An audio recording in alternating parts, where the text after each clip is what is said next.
Semi Birla, سارا بطول، محمود اقبال صاحب، پرویز صاحب بہت ہی اچھا پڑھے. یہ کتاب میرے پاس تھی، یہ سرقت ہو گئی.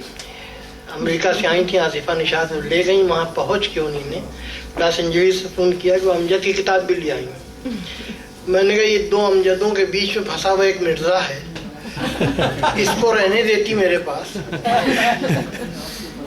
بہرحال ایک زمانہ تھا جب چھاپے خانے ایجاد نہیں ہوئے تھے، تو شاعر اپنے شعر لکھتا تھا اور کاتب سے کتابت کروا کے 3-4 کاتبوں سے وہ مختلف دانشوروں کے پاس بھیجتا تھا.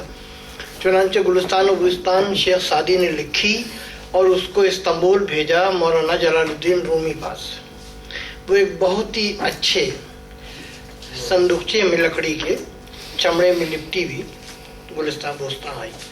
وہ کچھ لوگوں کو سوالات کے جواب دے رہے تھے تو ان کے شاگردوں نے اسے کھولا اور پڑھنا شروع کیا.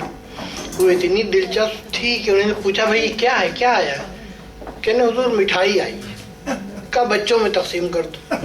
آج تک بچے وہ پڑھتے ہیں گلستان بلستان. اسی طرح دل کے موسم کی ہوا کیا ہے یہ معلوم کرنا ہو تو امجد مرزا صاحب کو پڑھیے. کیا بات ہے، کیا بات ہے، بہت خوبصورت الفاظ ہیں جناب.